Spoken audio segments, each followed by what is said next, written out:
नमस्कार, मैं सुशांत मिश्रा पूर्वांचल अग्नि न्यूज़ से स्वागत है आप सभी का हमारे इस खास कार्यक्रम में। हमारे इस खास कार्यक्रम में बातचीत करने के लिए मौजूद हैं सबसे बड़े कोचिंग मोमेंटम के managing director mister Sanjeev Kumar sir. Sir नमस्कार। नमस्कार सर, सबसे पहले तो स्वागत है हमारे इस चैनल में। धन्यवाद सर। इस बातचीत करने के लिए हम थोड़ा आगे बढ़ते हैं और सर बातचीत करते करते हम ये भी जानेंगे सर, कोविड में जो बीच में आपने क्लासेस चलाई हैं, ई कॉन्टेक्ट जो प्रोवाइड किए, जो किसी संस्था ने अभी तक प्रोवाइड नहीं किया, उसके बारे में भी हम लोग बात करेंगे। तो सर सबसे पहले मेरा सवाल ये है कि सर संस्था 2004 2 जुलाई को सर स्टार्ट हुई जी। अभी तक सर 16 वर्ष पूर्ण होने को जा रहे हैं। तो सर इस बीच सर जो भी क्या चुनौतीपूर्ण आपका रहा है सफ़र, उसके बारे में थोड़ा हमको बता दीजिए, दर्शकों को बता दीजिए। 2004 2 जुलाई को हमने स्टार्ट किया था। 16 वर्ष पूरे हो चुके हैं और करीब 17वां वर्ष चल रहा है हमारा। 2-3 महीने में ये 17वां वर्ष भी ख़त्म हो जाएगा और हमने अभी तक 17 बैचेज निकाल दिए। शुरू में तो काफ़ी चैलेंजेस रहे। जैसे हमने जब स्टार्ट करा था तो उस समय गोरखपुर से IIT जेई में सिलेक्शन एक अजीब सा बात होता था कि सिलेक्शन भी हो सकता है क्या। अधिकतर लोगों का तो ऐसे सोचना होता था कि भाई बाहर जाइए तभी सिलेक्शन होगा। हमने पहले साल थोड़ा स्ट्रगल करके हमें 100 बच्चे मिल गए, उनको हमने पढ़ाया, उसी में से 7-8 बच्चे IIT में निकाल लिए गए। तब लोगों को आश्चर्य हुआ कि अच्छा गोरखपुर से भी सिलेक्शन हो सकते हैं, और फिर वो नंबर बढ़ता गया। उसके बाद हमें कभी पीछे मुड़कर देखने की ज़रूरत नहीं पड़ी। शुरू में चैलेंजेस सबसे बड़े ये थे कि हम बच्चों को ये तैयार कर सके कि 11th-12th के साथ IIT की तैयारी करना। आज के डेट में ये बहुत नॉर्मल सी बात है, लेकिन उस समय जब हम लोगों ने कहा था कि 11th-12th में IIT की तैयारी करिए, तो उस समय थोड़ा मुश्किल होता था बच्चों को समझाना, अभिभावकों को समझाना कि ऐसा कर सकते हैं कि बोर्ड की भी तैयारी हो जाए और IIT की भी तैयारी हो जाए। लेकिन समय के साथ चेंज हुआ, हमने प्रूव किया कि ये हो सकता है। अच्छे अच्छे रिजल्ट्स आए। 2008 में ऑल इंडिया रैंक 97 आया उत्कर्ष का।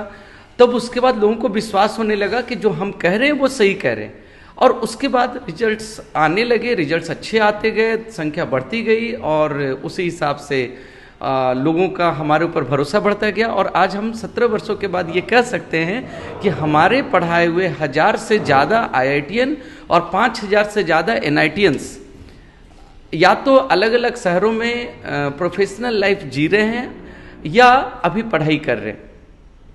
और हमें विश्वास है कि आगे चल करके हमें और अच्छे सिलेक्शंस मिलेंगे गोरखपुर से। सर जैसे कि अभी तो पीछे कोरोना काल था सर, कोरोना काल के बाद सर क्लासेस कब स्टार्ट हुई और बच्चों को इस कोरोना से कोविड से बचाने के लिए क्या क्या सावधानी आपके कोचिंग सेंटर में सर रखा जा रहा है?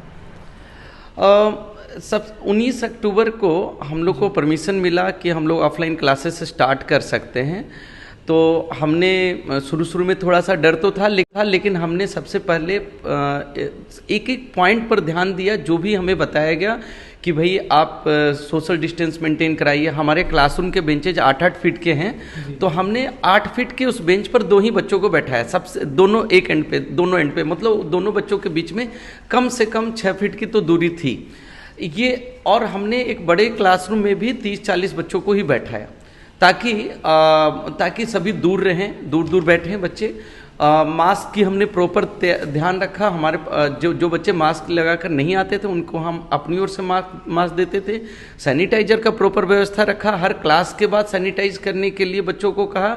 उनको हमने ये कहा कि आप जब क्लास में आए, जिस जगह पर बैठे आप वहीं पर बैठे रहें और इधर उधर न छुएं और एक दूसरे से इंटरेक्ट करते इसमें थोड़ी दूरी बनाए रखें। हम लोगों के पास जब बच्चे डाउट्स पूछने भी आते थे तो हम लोगों ने कहा कि नहीं, आप हमसे, आपकी कॉपी पे हम नहीं लिखेंगे, हम बोर्ड पे लिखेंगे, आप दूर से ही क्वेश्चन पूछिए, हम बोर्ड पे लिखेंगे, ताकि हमारे उनके बीच में इंटरेक्शन ना हो, जिससे कि कोरोना फैलने से बचे। और हम लोगों ने इस पर भी ध्यान दिया कि लगातार यहाँ पर सैनिटाइजेशन होता रहे। हर क्लास के बाद बच्चों को जगह खाली करा दिया जाता था, बाहर आ जाते थे बच्चे, फिर उसके बाद हम लोग पूरे को सैनिटाइज करते थे, फिर उसके बाद बच्चे बैठे। सावधानी बरती और हमारा ये सौभाग्य है कि 19 अक्टूबर से अब तक क्लासेस चल रही हैं और ऊपर वाले की कृपा से हमारे पास एक भी ऐसा सिंगल केस नहीं आया जिसमें ये दिखे कि हमारे यहाँ से किसी बच्चे को या किसी शिक्षक को कोविड हो गया हो। सर छात्र संघ चौराहे पे संस्था को स्टार्ट किया गया नए सिरे से, तो सर इससे बच्चों में क्या क्या मदद मिलेगी यहाँ पे स्टार्ट करने से, क्या कारण? देखिए 2004 में जब हमने स्टार्ट किया था तो वो बिल्डिंग हमारे पास ऑफिस के रूप में बना हुआ है। हमारे क्लासरूम एक अलग बिल्डिंग में है, हुआ करता था जब हम लोग पिछली जगह पर थे। उसके बाद हमारा एक तीसरा डाउट्स क्लियरेंस के लिए अलग व्यवस्था था, अलग बिल्डिंग में। तो एक बच्चे को 3 काम के लिए 3 अलग अलग बिल्डिंग में जाना पड़ रहा था। अगर उनको एडमिशन से रिलेटेड, फीस जमा करने से रिलेटेड कोई भी काम हो तो ऑफिस वाली बिल्डिंग में आएगा, क्लास करना हो तो क्लासरूम वाले बिल्डिंग में जाएगा, और हम लोग से डाउट्स पूछने हो तो एक तीसरे बिल्डिंग में आएगा। तो इतने सारे बिल्डिंग में जाने के कारण से समय का भी नुकसान और थोड़ी सी सुरक्षा को भी प्रॉब्लम था, क्योंकि बच्चों को हर बार उतने काफ़ी रोड क्रॉस करना, ये सब प्रॉब्लम होता था। हमने यहाँ पर जब छात्र संघ चौराहे पे सिस्टम को ट्रांसफ़र किया तो यहाँ पर ये पूरी बिल्डिंग हमने सारा व्यवस्था कर दिया। यहीं पर ऑफिस भी है, यहीं क्लासरूम्स भी हैं, और यहीं पर डाउट क्लियरेंस के लिए भी है। तो एक बार बच्चा हमारे बिल्डिंग में आ गया तो उसको अब कोई दूसरे काम से किसी दूसरी बिल्डिंग में नहीं जाना पड़ेगा।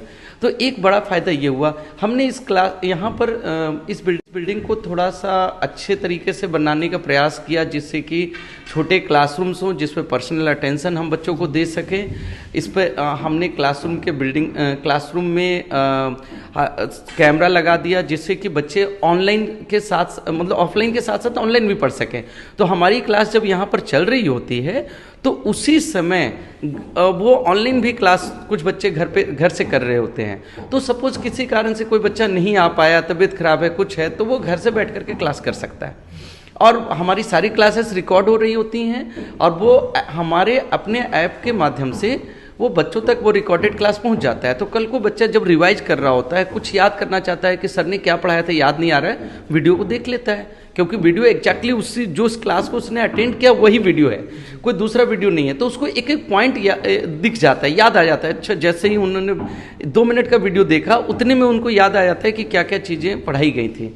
तो उनको काफ़ी फायदा हो रहा है इससे। मतलब रिपीटिंग वीडियो देख के बच्चों का कॉन्सेप्ट और क्लियर हो जाता है। हाँ सर, लेकिन ये बताइए सर, ग्लोबल जो मोमेंटम ग्लोबल स्कूल है उसका क्या कॉन्सेप्ट है सर?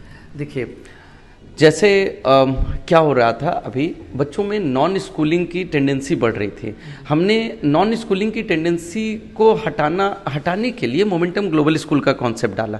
देखिए, मोमेंटम ग्लोबल स्कूल में पढ़ने से क्या क्या फ़ायदे हैं। सबसे पहली बात कि यहाँ पर हम लोग कोचिंग और स्कूलिंग एक ही जगह पर कर देते हैं, मतलब स्कूल के अंदर ही एक तरह से कोचिंग चल रहा है।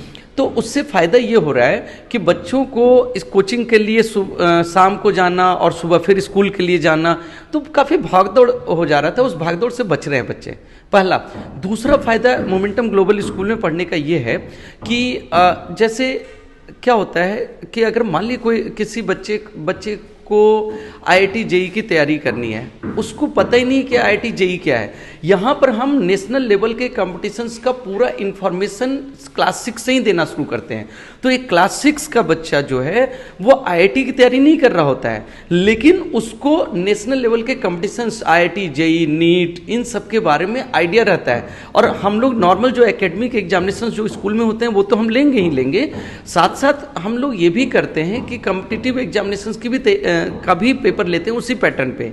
जैसे अगर नीट में 45 क्वेश्चन बायो का फिजिक्स का आता है, तो हमारे यहाँ के टेस्ट में भी फिजिक्स का 45 क्वेश्चन आएगा, जिससे कि बच्चों को पता रहे कि किस तरह के कंपटीशन होते हैं और क्या लेवल होता है। साथ साथ ओलंपियाड्स की तैयारी हम लोग बहुत ज़्यादा इस बात का ध्यान देते हैं कि बच्चे क्लास 6 से ही ओलंपियाड्स पर फोकस करें।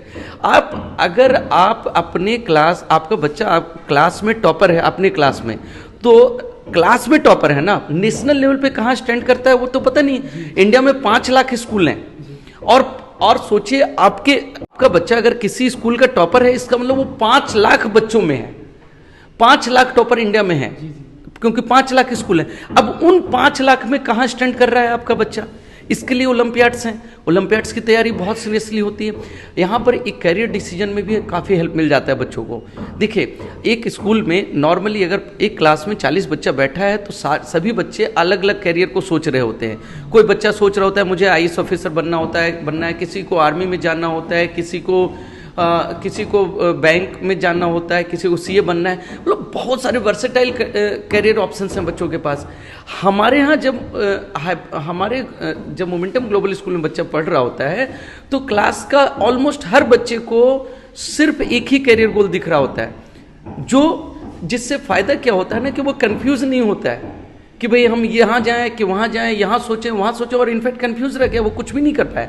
तो कुछ भी नहीं कर पाने से तो अच्छा है ना कि वो आज से डिसाइड कर ले कि उसको आईटी की तैयारी करनी है कि नीट की तैयारी करनी है, क्या करना है। अगर उसको आईटी नीट की तैयारी करनी है तो हमारे यहाँ है और हम उसको बेस्ट पॉसिबल इन्वायरमेंट देंगे।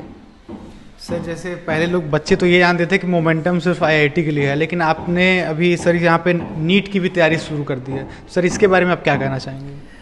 देखिए, हम लोग 17 साल तक तो हमने आईआईटी की तैयारी कराई है और हम लोग बहुत सक्सेसफुली हमने चलाया। थोड़ा सा हमें इन 17 वर्षों में पता फील हुआ कि यहाँ पर नीट की तैयारी में थोड़ा वैक्यूम है। वैक्यूम क्यों है? एक तो हायर किया है, और आप मानिए कि one of the best team जो नीट की तैयारी के लिए हो सकता है वो हमारे यहाँ मोमेंटम में फैकल्टी की है। हमने सिस्टम भी डेवलप करने की कोशिश की है। हमारे यहाँ ये है कि हमें फर्स्ट डे पता होता है कि फिजिक्स के इस पर्टिकुलर चैप्टर में कितने लेक्चर होने वाले हैं। तो उससे क्या होगा कि अगर किसी टीचर को 8 लेक्चर दिया गया किसी चैप्टर के लिए तो 8 ही लेक्चर में वो कंप्लीट करेंगे। ऐसा नहीं है कि उनके पास जितना नॉलेज है सब कुछ दे दिए, और सब कुछ दे देंगे तो बच्चा ओवरबर्डन भी तो हो रहा है। आप मान लिया मेरे को बहुत ज़्यादा आता है ग्रेविटेशन, फिजिक्स का एक चैप्टर है, ग्रेविटेशन मुझे बहुत आता है, मैंने 20 लेक्चर पढ़ा दिए, लेकिन क्या रियली वो 20 लेक्चर में जो कंटेंट दिया बच्चों की 20 उतनी नीड थी? कहीं हमने उसको ओवरबर्डन तो नहीं कर दिया? तो इससे बचने के लिए हमने पूरी तरह से डिफाइंड करिकुलम रखा है। हर बच्चे को हर पहले दिन से पता होता है कि उसके साल भर में कब कौन सा टेस्ट होने वाला है, किस टॉपिक का टेस्ट होने वाला है, और कौन कौन से चैप्टर में कितने लेक्चर्स होने वाले हैं, और हम क्लोजली उसको मॉनिटर करते हैं। सर समय देने के लिए सर बहुत बहुत धन्यवाद पूर्वांचल न्यूज़ को। मैं सुशांत मिश्रा, आप चैनल को सब्सक्राइब और शेयर करना ना भूलें। धन्यवाद।